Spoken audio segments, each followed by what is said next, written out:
In a democracy, citizens need to be informed. Informed about policies, issues, homelessness, law enforcement, and social services. In order for people to make good decisions that affect their lives, they need to be informed. Conversations with Erroll Parker. Tonight in our program, we will be discussing the challenges of Southern California high school student athletes. Today we have two very distinguished individuals, Rob Wigod, who's the commissioner of the California Interscholastic Federation Southern Section. That organization governs high school competitive sports in Southern California. Jim McCormack is the former sports editor of the Long Beach Press-Telegram. Welcome to the program, gentlemen. It is indeed my honor to have you here. I've been trying to get Rob on the program for many months, and he's finally cleared his schedule to be here. But gentlemen, we have some very serious issues facing Southern California or national high school student athletes. Tonight, we're going to want to be discussing the transfer rule, Rob, that your organization has to kind of govern, and the injuries that you and I have talked about before that are plaguing high school and professional athletes as they matriculate. And then a key issue of private and public school competition, which seems to be not on an even field right now. But in the half hour that we have here, I hope that we can spread some insight on how tough it is to have policies in the CIF, Southern Section, and the way sports used to be as opposed to as it is right now, Jim. Rob, let's start with you. I was looking in the LA Times, and the sports editor there was talking about the number of transfers, almost 800 transfers this season so far from student athletes, male and female, going from one school to another. That must be a tough situation for you guys to govern. Well, it is. First of all, thanks for having me. It's I feel like I'm sitting in Long Beach royalty here with you and Jim, who I've known for so long. And transfers are a challenge for us and a big issue for us. People are very, very interested in that. Our rules are made by the member schools, not by me or anybody else who works for the CIF or the Southern Section. So we have to have that balance between what our schools want and what our legislators will accept, what our legal system will accept, and that makes it difficult. Transfers are a way of life. That I think the thing we're trying to do is manage the transfers in the best way possible. Difficult.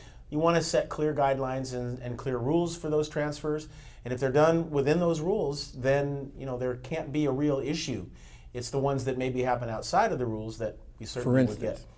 Well, again, a student who has been recruited to a school, who's been offered something to a school to try to get them to attend. That's going to be something that we would be deeply involved in and try to uphold the bylaws about recruiting. Those are not easy, again, to uphold sometimes. We depend on, our organization is based on our principals, our athletic directors, knowing the rules, enforcing the rules and following the rules. Self-enforcement too, absolutely, right? And that's the way our 106-year-old organization was set up at the beginning, and it's still that way today. Jim, when you and I came along, your parents said you're going to go to this school, you're going to commit to this school, and you're going to stay in this school. That's not happening right now. Why do you think that's happening? Well, I think in a lot of cases there's just so much parental investment financially and emotionally and time, all aspects of investment in kids that the parents are involved almost like managers. The times you were talking about,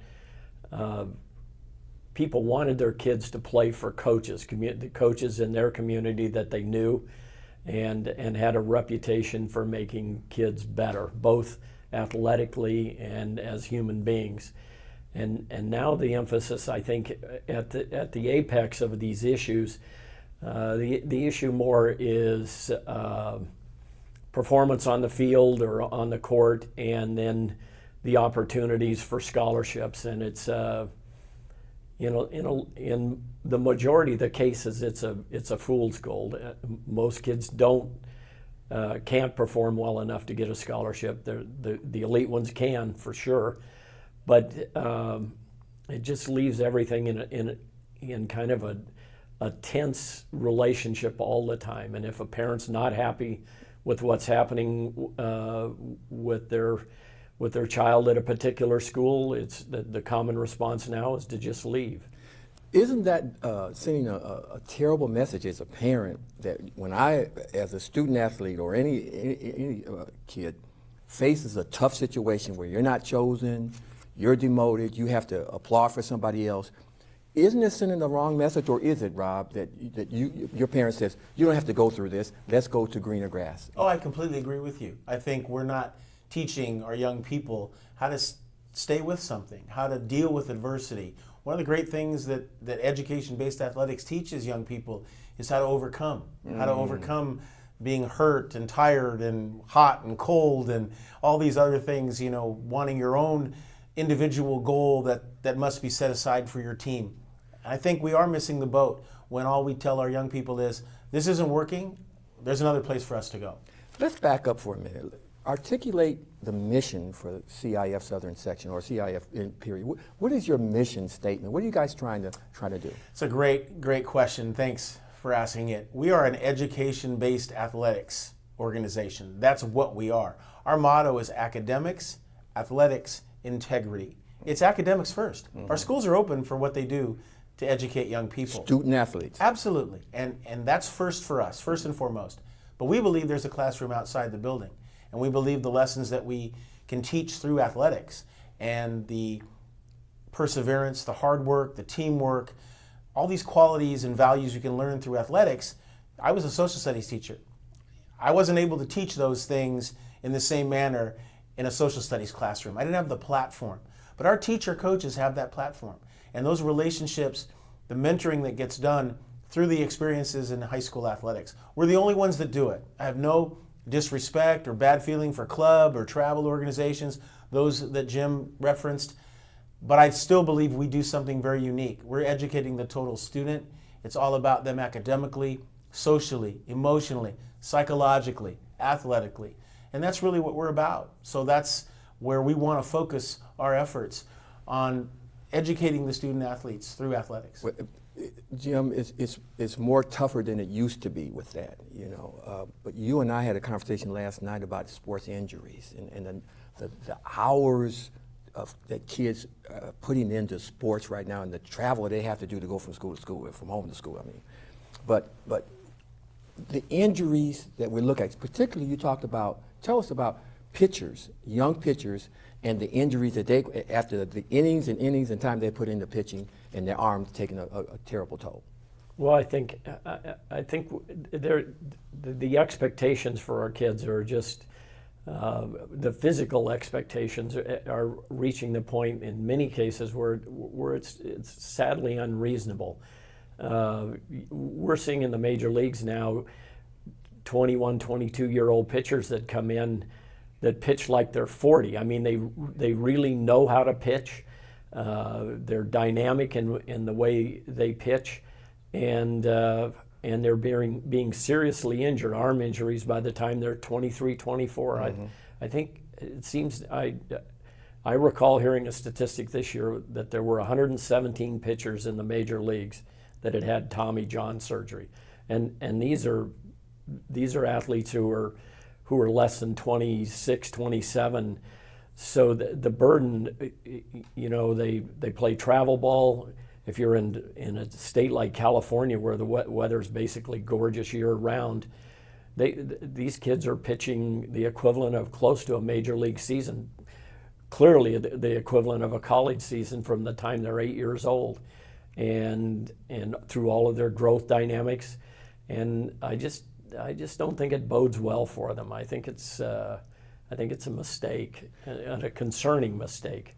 Rob, when you look at some of the guys who were running backs, basketball players, when they get to be 40, 50 years old, and how they're walking and barely getting around, it's kind of sad to see, what you say. Well, there's no question about that, and I think what we're seeing is the overuse injuries. Mm-hmm. And there's a dream being sold, and the dream is that next level.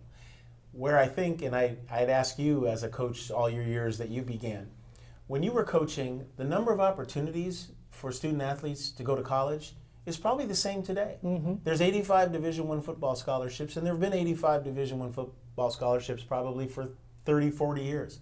But the number of people who believe they have the chance to get one has changed incredibly.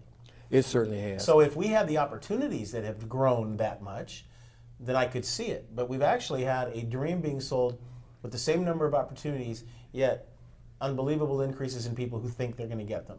And they're going to get them by paying for private coaches. They're going to pay for instruction and extra work here and there. And the money that they're going to invest and the time they're going to invest to try to make that dream come true, as I mentioned, there just aren't the number of opportunities that they believe are there. I'd like to switch reels a little bit. Rob, it's been tough to kind of coordinate the private schools and the public schools. And when we look at the CIF bracketing and we see the lopsided competition that it takes place between private and public schools, when you look at the LA Times rank and you see the private schools at the top. And great schools like Long Beach Poly now are struggling, even in the football program, which was really great at one time, is almost settling into mediocrity. How, as a governing body, can you intercede? And some people say they should have their own leagues. What is your answer to that? I like to believe that we've actually done something the last 3 years. This is the third year of a new competitive equity playoff system. What we have done now is evaluate individual schools, public, private, small, medium, big, charter schools, single gender schools. It really doesn't matter who you are. It's how good or how not good is your program. And we've set up a system where we take every individual school in 14 different sports and we rank them by their performance the last 2 years. And what we're finding is that the competition, the competitive level, is not related to who you are anymore. It's related to how good your program is or how not good your program is. So I have lots of examples of private schools that have maybe 300, 400 students defeating public schools with 2,000 students. But I have the opposite. We have the large public schools. Just because you're a large public school doesn't mean you're a great program. And so what we've tried to do, we found meeting notes in the 1920s talking about public and private schools. And the same conversation's always been, the publics do this, the privates do this, how do they all compete against each other? I think what we've tried to do is move the conversation forward. Let's not talk about the size of the school, whether it's public or private. Let's talk about how good you are or how not good you are. And let's provide a competitive environment that gives you a chance. Doesn't mean you're going to win every single game or win the championship, but you have a chance. So I was saying a little bit earlier, our first round in football before this system in one division at the top, Division I, 37 points was the average margin of victory. Last year, 13 points. It's proving to be, about your level of performance and not necessarily your demographic. So Centennial High School of Corona is going to play Mater Dei Friday night. They should play each other. One is public, one is private. Does it really matter? Who's the best team? And that's a great matchup. Jim, what would you say? You're sitting here and Rob articulating a very tough situation in the way they're handling. What would be your response there? I think, frankly, I think this ranking system that they've done in the last, as Rob said, in the last 3 years is effective. I'm friends with some of the people at Artesia High School, and their football team's in a CIF semifinal. I don't think they've ever been in the CIF semifinals, have they? They haven't. And they're beside themselves. It's an opportunity that in years previous was not available to them. So I think it's a step. All of these things are really complicated and likely ultimately imperfect to one degree or another. But this is a real step in the right direction in a complicated situation. There's some really good news stories coming out of what's transpiring now. We need some good news. I think in the transition period, historically, we're looking at right now some of the old values that we hold dear need to be reinforced because it worked and it all universally worked. In our next segment, guys, we're going to talk about, and we're all Long Beach guys here. We're going to talk about Long Beach sports, and the guru over here, we're going to have him dominate this discussion. But Long Beach sports, from the recreation park area to the high school area, even to the middle school area. Some of it's being challenged, but it's such a rich tradition. Long Beach State, Long Beach City College. I want to talk about that in our second half of the program. Rob Wigod and Jim McCormack, two friends of mine, we're talking about the challenges of student athletes in sports. We'll be right back after these messages. In a democracy, citizens need to be informed about policies, issues, homelessness, law enforcement, and social services. In order for people to make good decisions that affect their lives, they need to be informed. Conversations with Erroll Parker.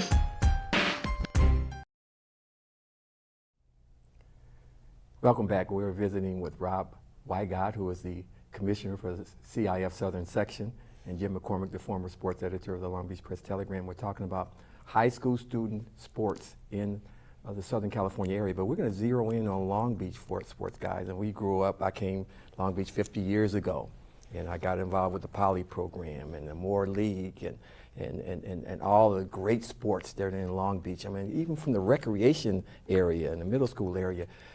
Jim, you're kind of the guru legend on here. What is it so special about Long Beach sports?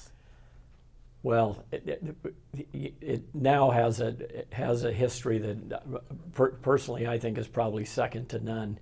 But it was always a community, a unique community in Southern California for its age that really had a special investment in its youngsters, and there were always people here, adults willing to coach and spend their time to work with these kids, and you know it's the breadth of its history is remarkable. The LPGA, the Women's Golf Tour, the pioneers from that included 2 or 3 women from Long Beach back in the 30s, and then Billie Jean King was a pioneer in women's tennis and aquatics and track, and then you go to the more traditional high school sports. Wilson High has had more Olympians than any school in the country. Poly's had more NFL. So the legacy the legacy is just awe-inspiring, frankly, and it's something that I hope continues. It's a different world now, and I think one of the sad parts about it is that there is in my mind, there's a de-emphasis on institutional history, which there's less priority placed on it, and in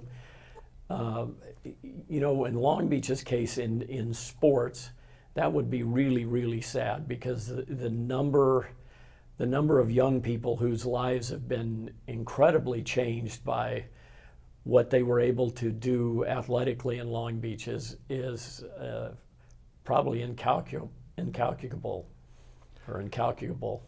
But speaking of that, Mike Grabowski, I'm killing his name. He wrote a book about Long Beach sports. You guys have seen that? Yes. And that's the type of institutional. Yeah, Grabowski.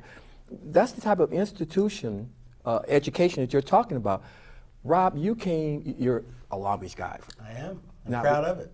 Tell us about how you feel about it, and give us some of the glory when you were coming up as a kid. What you remember? Well, again, I think Jim hit on it. I'm a product of Long Beach, and it started for me as a young kid on the summer playgrounds and in the parks. Yes. Then into the middle school sports that we had, junior high sports in those days, and into the high school days. And those were some of the greatest athletes that Long Beach.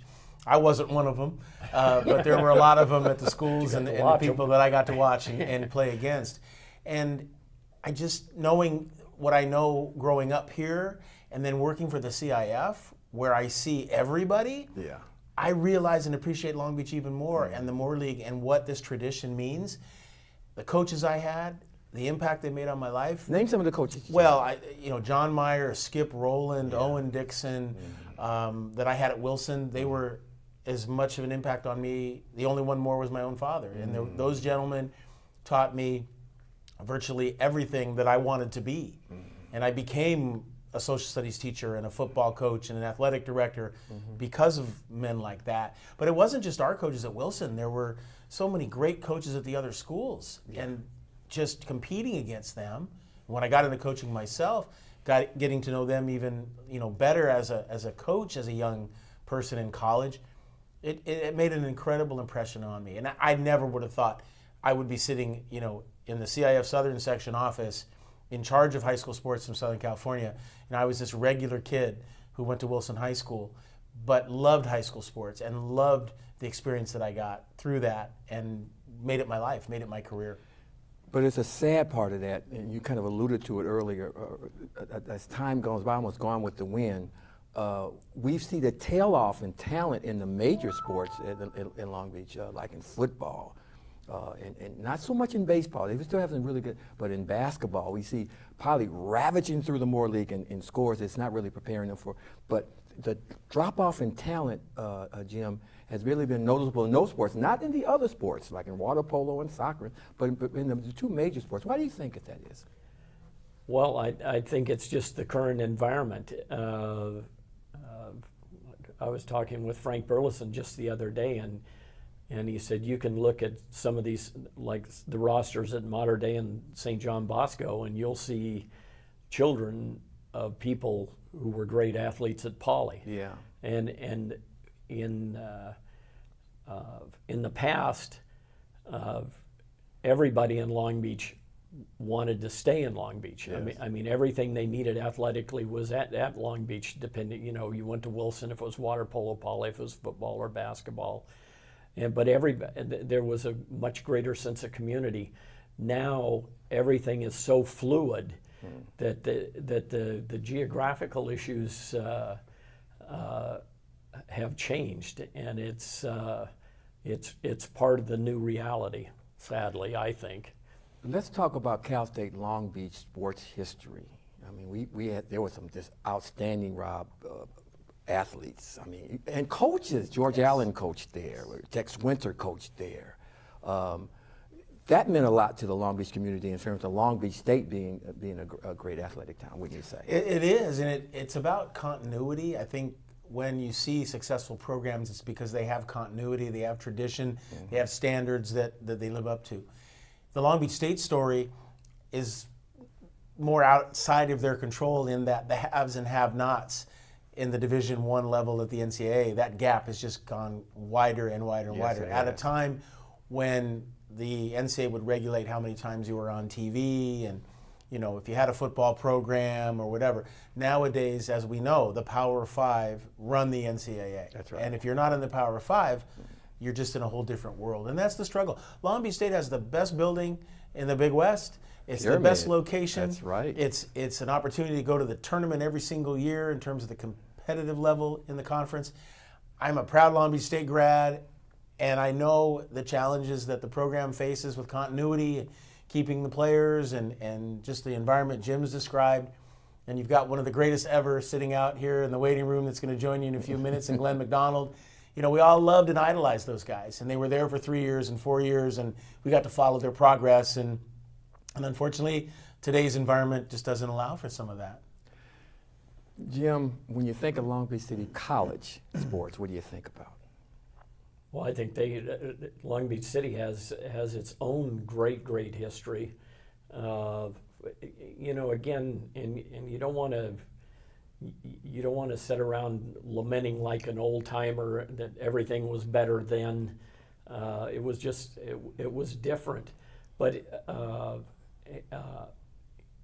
in the days when Long Beach City College had its great history, typically it was because many of the kids from Long Beach high schools went to Long Beach City College after high school. Mm-hmm. And so it was local. And it had that identity. It was a place, a reasonable place people thought to go from high school here, and they had wonderful successes. I mean, some of their football teams and some of their basketball teams and some of their baseball teams and their track teams were legendary. That's right. Ron Alice Yes. Currently they have some.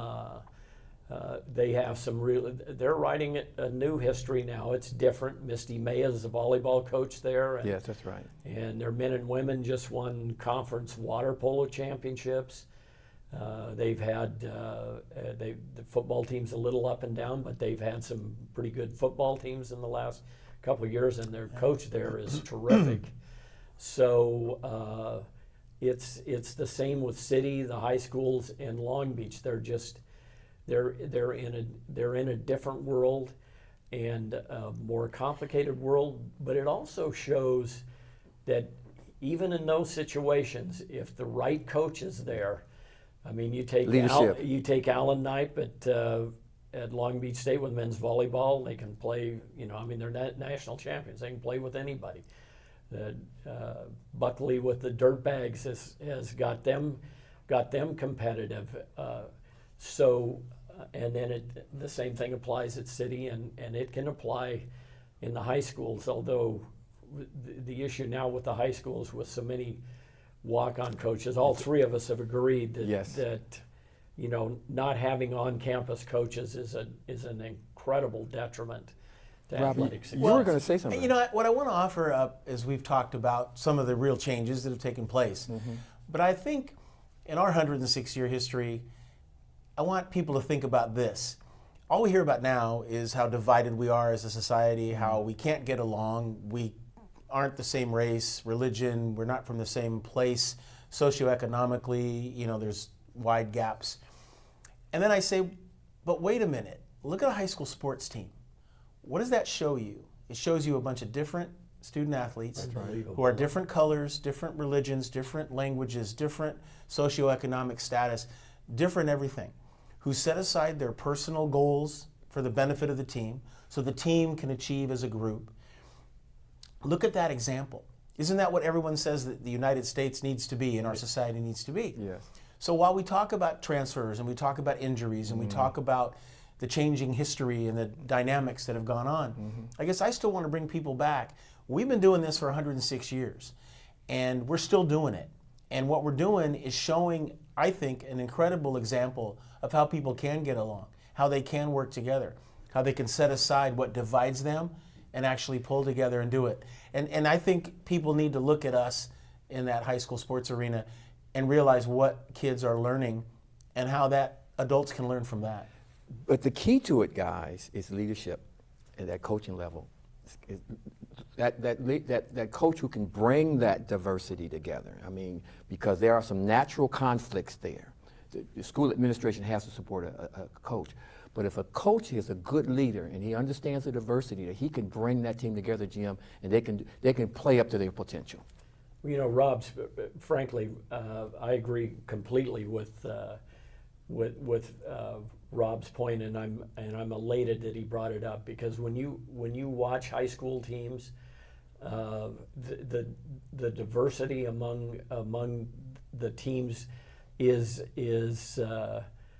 remarkable, and the different styles and these different beliefs, and these kids come together and work as a unit.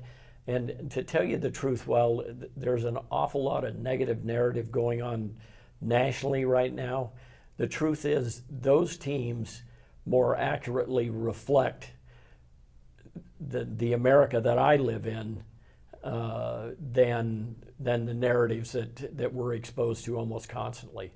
Southern California is a beautifully diverse place, and in my circumstances, just in daily living, we encounter people of all persuasions, and I would say for Joan and me, my wife and I, 95% of the time, the experiences are absolutely invigorating, uplifting.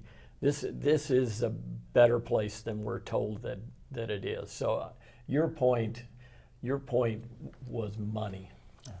Well, Joan, now you guys have been married for how long? 41 years. Wow, that's a long time. Fun time. Fun time. And you've seen some Best of times. You guys seen some great sports occurrences in this town in Long Beach, which I think, especially like Lakewood. Even Lakewood had been considered one of the best sports towns. Yes. Can you elaborate on that? Well, they have such an incredible park and recreation system, and Jim knows we serve on the board of electors for the City of Lakewood Hall of Fame, and they have just committed tremendous resources to their parks and recreation programs. And so when they have been chosen as America's best recreation program and so forth. They really do. They put a lot of effort and money and resources into the youth sports programs in the city. Well, gentlemen, it's been a pleasure. And we could go on and on and on. We almost went on and on till you cut us off last night on the telephone. We could go on and on and on about high school sports and how passionate you guys are, we are, in terms of trying to show these boys and girls the right way to go and how to compete with some integrity, with which your organization tries to do. Thank you so much for being on the television program, Rob. We finally got you on at this table. Thank and you. We're glad to I'm happy to come back anytime. Jim McCormack, thank you so much. Thank you. And we've had a great discussion and conversations with Erroll Park with these two gentlemen who happen to be good friends of mine about high school sports. There are some challenges there, but I think with good leadership and passion, you can overcome any kind of challenge. Gentlemen, thank you so much for being on the program, and we'll be back with more exciting guests next week on Conversations with Erroll Parker. Good night. In a democracy, citizens need to be informed. Informed about policies, issues, homelessness, law enforcement, and social services. In order for people to make good decisions that affect their lives, they need to be informed. Conversations with Erroll Parker.